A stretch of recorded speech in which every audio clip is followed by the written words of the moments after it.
خاوتي خواتاتي اهلا وسهلا مرحبا بكم يا جماعة الخير أزول الفلاون والسلام عليكم. Nous sommes à quelques jours de la célébration d'un anniversaire ou de la commémoration de la commémoration d'une date symbolique. Tellement cette célébration n'a pour moi plus de sens au regard de la situation déplorable des libertés publiques et individuelles que j'éprouve beaucoup de peine à prononcer le mot commémoration parce que je ne vois pas qu'est-ce qu'on a à commémorer. Je parle du 22 février. Nous sommes le 19 février 2024. Dans quelques jours, le 22 février 2024 marquera le 5e anniversaire du Hirak. 5 ans plus tard, le résultat est malheureusement implacable. Nous sommes très loin. Nous sommes à des milliards de kilomètres de ces promesses démocratiques, d'un printemps démocratique, d'un printemps des libertés, de la justice, des égalités, d'une nouvelle Algérie basée sur la dépendance de la justice, une Algérie basée sur des institutions légitimes émanant de la volonté populaire. L'Algérie, la nouvelle Algérie qui est née après le Hirak, c'est l'Algérie des journalistes condamnés à mort, c'est l'Algérie des détenus politiques, c'est l'Algérie de la répression tout azimut, c'est l'Algérie des emprisonnements arbitraires, c'est l'Algérie où des journalistes sont emprisonnés pour un oui ou pour un non, c'est l'Algérie de la surveillance des masses et des réseaux sociaux, c'est l'Algérie de la fin de la liberté d'expression, c'est l'Algérie de la disparition de plusieurs journaux, des chaînes de télévision qui faisaient la fierté du paysage médiatique algérien, etc., etc. Je pense que vous avez bien vu, je parle sur le plan politique, je parle pas sur le plan économique, sur le plan politique, je parle sur le plan des droits, le recul, la régression de l'Algérie au niveau des droits civiques. Aujourd'hui, on peut aller en prison pour un dessin, pour un commentaire, pour une vidéo, pour une simple expression sur Facebook ou là sur Twitter ou là sur YouTube. C'est même pas la peine de tenter de sortir dans les rues ou de s'exprimer dans les rues du pays. La dictature, elle est plus atroce aujourd'hui que ce que l'Algérie avait connu avant le Hirak. Mais une catégorie avait émergé pendant le Hirak et elle constitue notre fierté. Et je pense que nous n'avons pas eu beaucoup l'occasion de lui rendre hommage. C'était les avocats. Les avocats, les robes noires, ont été l'une des locomotives du Hirak de 2019. Ils ont été de tous les combats. Après le Hirak, pendant le Hirak, ils ont défendu les détenus politiques. Ils ont été partout dans tous les tribunaux du pays. Ils ont manifesté. Ils étaient dans les rues. Ils avaient fait des rassemblements, des manifestations au sein des tribunaux, au sein des cours de justice. Ils ont été partout. Les avocats, on a découvert les Badi, les Bouchachi, ils sont très nombreux les avocats, etc.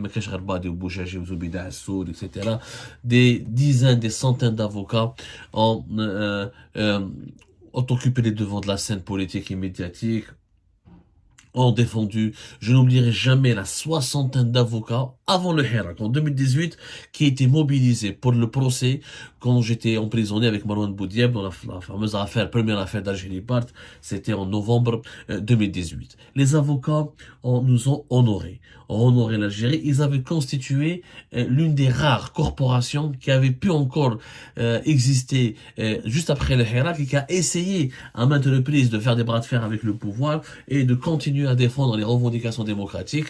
Mais malheureusement, depuis 2023, notamment 2022-2023, les avocats, on les a contraints au silence. On les a terrorisés. On les a réprimés. Les avocats ont fait de la prison, et d'autres avocats ont été tués. On oublie, mais il y a eu des meurtres d'avocats totalement énigmatiques. Et les meurtres de certains avocats ont terrorisé l'ensemble de la corporation. Et c'est pour cette raison qu'aujourd'hui, beaucoup d'avocats ont pris la fuite, se sont installés à l'étranger, d'autres ont réduit leurs activités au strict minimum, et d'autres ont été malheureusement contraints d'observer le silence. Le meurtre des avocats. Rappelez-vous de ce qui s'est passé le 23 janvier 2023. Lorsqu'un avocat, qui était un ancien maire aussi de la commune de Sept, Maître Djamel Deshaoui, a été retrouvé mort après 9 jours de disparition. Il a été déclaré disparu pendant 9 jours. Il a été tué d'une balle dans la tête, dans la région de Toumiet, non loin de l'Harrouch, là où il est de Skikda. Au départ, la justice algérienne a parlé d'un meurtre qui n'a aucun lien avec la profession de la victime. C'est-à-dire, on a voulu faire croire à l'opinion publique, au départ, que c'était un meurtre, un règlement de compte, mais il n'a pas été tué parce qu'il était avocat.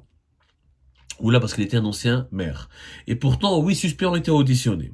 Ils ont été placés en prison, détention, avec comme accusation chef constitution d'une association de malfaiteurs en vue de commettre des crimes, d'enlèvement et de séquestration de personnes sans l'autorisation des autorités compétentes, meurtre prémédité, vol, usage de la violence. Un sont des volontaires d'un véhicule appartenant à autrui, parce qu'ils ont détruit aussi, ils ont incendié son véhicule, en plus de la complicité dans la fuite ou l'omission de signaler un crime. Parmi les mis en cause, parmi les personnes qui ont été accusées mais placées en détention, il y avait un officier de police qui travaillait au niveau de la sûreté de la Daïra d'Azaba, qui est le fils d'un propriétaire d'un hôtel de luxe à Skikda. Et lui, l'avocat, il se trouve que la victime, Jamal Dishawi, avait un problème directement personnel, pas personnel, Jamal Dishawi dérangeait le père de ce policier. Alors, qu'est-ce qui s'est passé ensuite? L'enquête a permis de découvrir que le pistolet qui a servi à l'assassinat de Maître Jamal Dishawi appartient à une autre personne qui est soupçonnée d'être un militaire. Donc, il y a un policier, un militaire suspecté. L'avocat, le meurtre, l'avocat qui a été tué, le marhoum Jamal Dishawi, avait été déjà menacé auparavant dans le passé. Il avait même déposé plainte. Des individus ont tenté de le renverser en utilisant une voiture. Et déjà, ils ont essayé de le tuer. Il avait déposé plainte, il avait identifié les personnes qui l'ont menacé, et c'était à peine une année auparavant. Hein. Un an auparavant, il y a les événements à janvier, le meurtre là, terrible, c'était à janvier 2023. La police, les services de sécurité n'avaient pas bougé le petit doigt, la justice n'avait pas enquêté sérieusement, et l'affaire a été malheureusement étouffée. Donc, on est face à une véritable non-assistance à personne en danger. L'avocat Jamal Dishawi a été abandonné à son triste sort jusqu'à ce qu'il y ait le drame, le terrible meurtre fin janvier 2023, dans lequel un policier est impliqué, et on a découvert par la suite que Jamal Dishawi dénonçait la mafia locale, et dérangeait les intérêts de la mafia locale, et que ce policier lié, dont le père détient un hôtel de luxe à Skikda, se sentait menacé par le militantisme et l'activisme de l'avocat Jamal Dishawi, qui a fini malheureusement exécuté. C'est une exécution, une balle dans la tête, c'est une méthode mafieuse. Elle a été exécutée.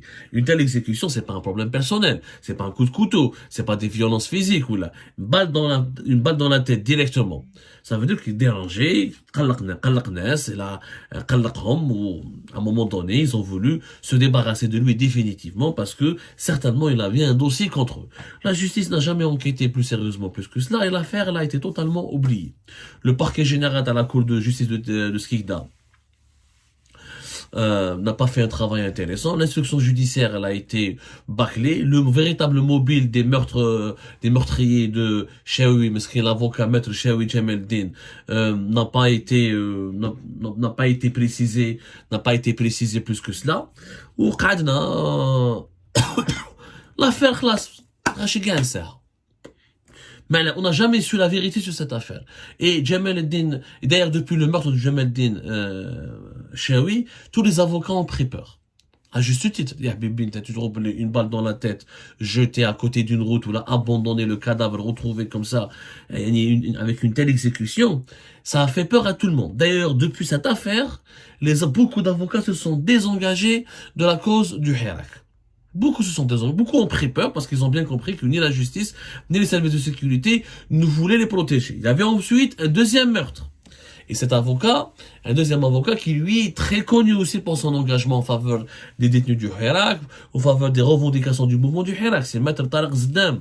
Tariq Saddam qui est mort dans la wilaya de Boshboarerich à la suite, soi-disant, d'un accident de circulation. Or, tout le monde avait jugé à l'époque que c'était la même chose, une mort totalement mystérieuse. Et pourtant, Tariq Saddam qui est mort donc dans le wilaya de Louéchi, dans le wilaya de Boshboarerich, il a été percuté tragiquement, rappelez-vous, par une voiture de marque Polo, dans des circonstances totalement douteuses. Des témoignages ont affirmé que ça aurait pu être un meurtre, un assassinat déguisé. C'est-à-dire que des témoins qui ont assisté à la scène ont remarqué que la manière avec laquelle le chauffard a percuté l'avocat Tariq Saddam n'était pas innocente, qu'il le visait. Le coupable a été arrêté cette fois-ci. C'est vrai qu'il a été condamné à 4 ans de prison ferme avec une amende de 200 000 dinars. Le procès s'était déroulé le 12 avril 2021 au tribunal de Boshboarerich. Le conducteur, il a plaidé non coupable en disant qu'il ne voulait pas le percuter, que c'était un simple accident. Mais les avocats de la défense ont souligné, ont ramené des éléments très troublants. Euh, ils ont mis, la grippe m'a tué, ils ont mis à la disposition de la justice, le tribunal de Bosch-Borège des éléments troublants. Le procureur au départ avait demandé 5 ans de prison ferme juste pour homicide involontaire et délit de fuite. Les avocats ont tenté donc de requalifier l'affaire, mais c'est un crime parce qu'il y a eu des irrégularités. En fait, il y a des irrégularités dans l'enquête. Il n'y a pas eu une enquête sérieuse sur la relation entre le criminel et la victime, sur le parcours du criminel, sur la relation du criminel avec d'autres personnes qui étaient dont les intérêts étaient dérangés par le travail de Tariq Saddam, qui faisait partie, je le rappelle, du collectif de défense des détenus politiques. Il y a eu beaucoup de zones d'ombre dans l'enquête. L'enquête a été bâclée. L'enquête a été bâclée et l'affaire a été totalement oubliée. 2 meurtres, 2 avocats. Quand même, entre 2021 et 2023, en 2 ans, 2 meurtres assez tragiques. Et ça a marqué l'Algérie à l'époque. Et ça a marqué vraiment beaucoup les avocats. Ils ont été totalement oubliés. Makesh passe dans les oubliettes. Les avocats sont morts comme ça. Alors pour la première version, association de malfaiteurs, etc., on a écarté totalement la piste d'une exécution en raison de la profession de la victime. Dans le cas de Jamal Deshaoui, Tariq Saddam, c'est un accident. Voilà. L'accident, je rappelle, Tariq Saddam, c'était le 8 septembre 2020. Le procès, c'était en 2021. Depuis ces 2 affaires, les avocats sont terrorisés en Algérie. Et je pense qu'on leur a pas exprimé suffisamment notre solidarité. On les a pas suffisamment soutenus. Alors qu'ils étaient avec tous les Algériennes et les Algériens. Sarah, les avocats, ils étaient dans tous les tribunaux. Ils ont soutenu toutes les causes, tous les dossiers. Mais nous, on n'a pas été là pour eux. Franchement, nous n'avons pas été là pour eux.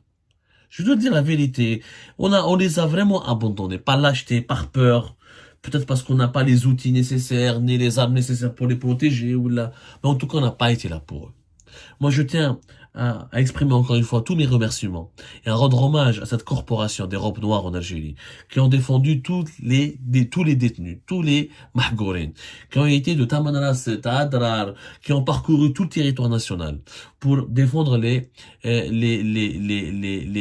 militants, les défenseurs des droits de l'homme qui ont été victimes d'une répression politique ou d'un harcèlement judiciaire. Je leur rends hommage. Ils sont les héros oubliés de cette nouvelle Algérie qui n'a pas pu avoir lieu à cause de la dictature qui s'est emparée de notre pays.